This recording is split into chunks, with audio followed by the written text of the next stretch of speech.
And here we are, another gorgeous evening in Lima. What I love about the Malecon is it has a series of different vistas to preview during the sunset. Would you look at this? Wow, this is absolutely gorgeous. Another great thing about Lima and the Malecon and its series of parks is that it's super romantic if you've got a lover tonight. Anyway, tonight, me and Nick's not my lover, we're going to take a little tour along the Malecon and check it out during the night because it has a totally different energy and feel in the evening than it does during the day. So let's go. Just to give you some perspective of how far you can see, that peninsula with the light, which is across in the distance, is nearly 6 miles away. My buddy Nick's about to show up, so he has a couple words to say about the Malecon. That's amazing. It's amazing because it seems like every 100, 150 meters you walk, you're walking into a completely new terrain, but it's still coastal. It's still like Central Park, but clean. Like we just walked away from that really cool, I don't know what to call it, like a light park. There are all these really cool light fixtures hosted above the park, but also these like inlaid designs of like, oh, it's plants, and they have these really cool like leaf-like designs, yeah, like the veins of a leaf. Like you can see this one here, it's the outline of a tree, and amazingly what they do at night is they actually light up that outline, and walking through that was just fantastic. I mean, you've got to get a video of this as a drone bird's eye view to see what it looks like from up top, but walking through that was, I mean, that was straight up magical.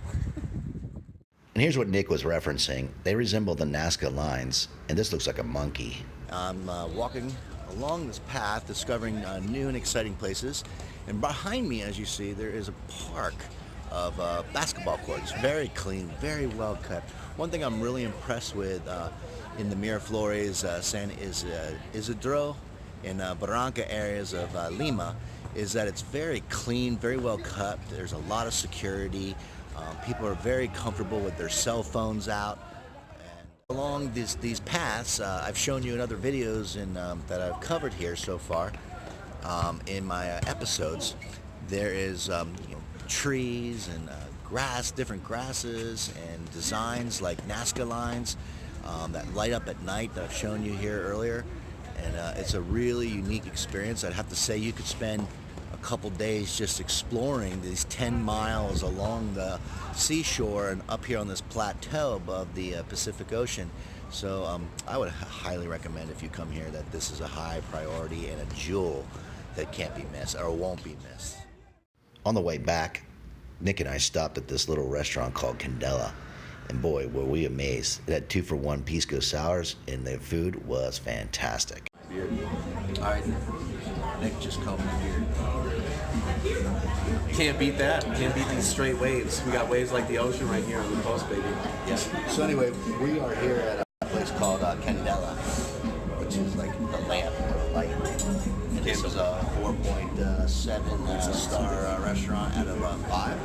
And it's got everything from entry starters like salads and soups, ceviches, which is what I think I'm going to have, or casas, which is like a amarillo or a yellow potato that's absolutely delicious here in Latin America. Make a lot of empanadas. Empanadas too. What do you think you're going to have tonight? Well, I'm going to start with that pisco sour, probably get a salad, and then do some ceviche. So anytime I can get ceviche, that's looking like it's pretty solid. I know there are a lot of different kinds that they have here, a lot of variations. I always get the standard one. Tonight I'm going to try something different. I'm going to try to get some stuff with shrimp in it because I've been wanting to get some shrimp for a very long time. So this looks like a really good place to do it. And the environment is pretty badass too. So yeah, tonight they're running a special 2-for-1 pisco sours. It's the, I guess you could say, the traditional drink of Peru. It's pretty much everywhere. It's really strong. In fact, I could probably only drink 1.5 and no more, no mas. Same here. Same there. One and done, baby. One and done, and you feel really good, really good. And so we're going to get passion fruit as the flavor tonight, which is kind of, they would say it's like maracuja, but or it's close to it. But we're going to have that tonight and just enjoy ourselves. So. Yeah, I'm putting these little corns. They're like roasted corn. And then they got this spicy hot sauce that's like delicious, kind of like habanero but light.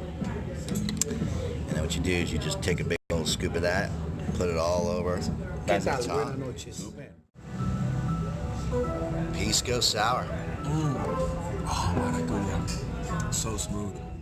And here's the ceviche that we were served with white large corn, avocado, lemon juice, spices, and some type of fish with capers. And it was que rico.